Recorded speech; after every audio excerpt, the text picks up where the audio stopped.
ทับอีนี่ไปเบิงบรรยากาศของค่ำคืนของวันที่2ธันวาคม2025อยู่ที่เดินสนามหลวงหรือเดินพระธาตุหลวงเวียงจันทน์เห็นได้ว่ามีมวลชนชาวนครหลวงเวียงจันทน์จำนวนหลวงหลายได้เข้าร่วมพิธี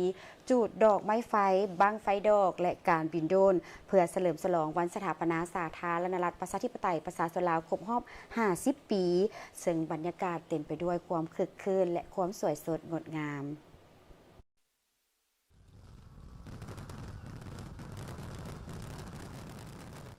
นี่คือภาพบรรยากาศในค่ำคืนของวันที่2ธันวาคม2025ที่มีมวลชนจำนวนหลายได้มาล่อท่าเบิงการจุดดอกไม้ไฟ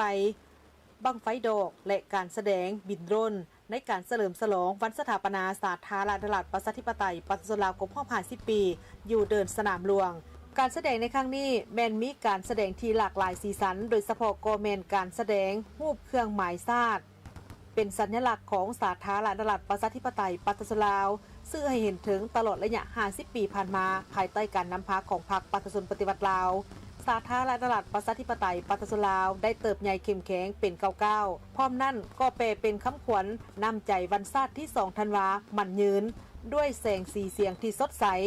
ส่องแสงถึงความงดงามการแปลเป็นรูปทุงผักประชาชนปฏิวัติลาวและอักษรลาว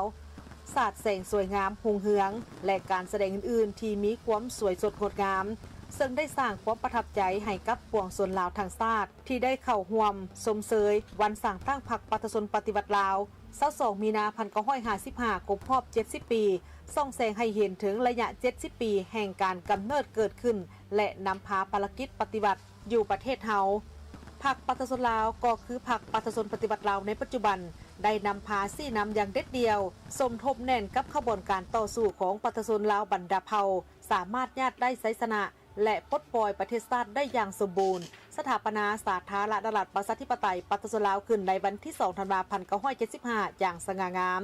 เป็นการเปิดสังกัดใหม่สังกัดแห่งเอกราชอิสรภาพและวัฒนถาวรของชาติเฮา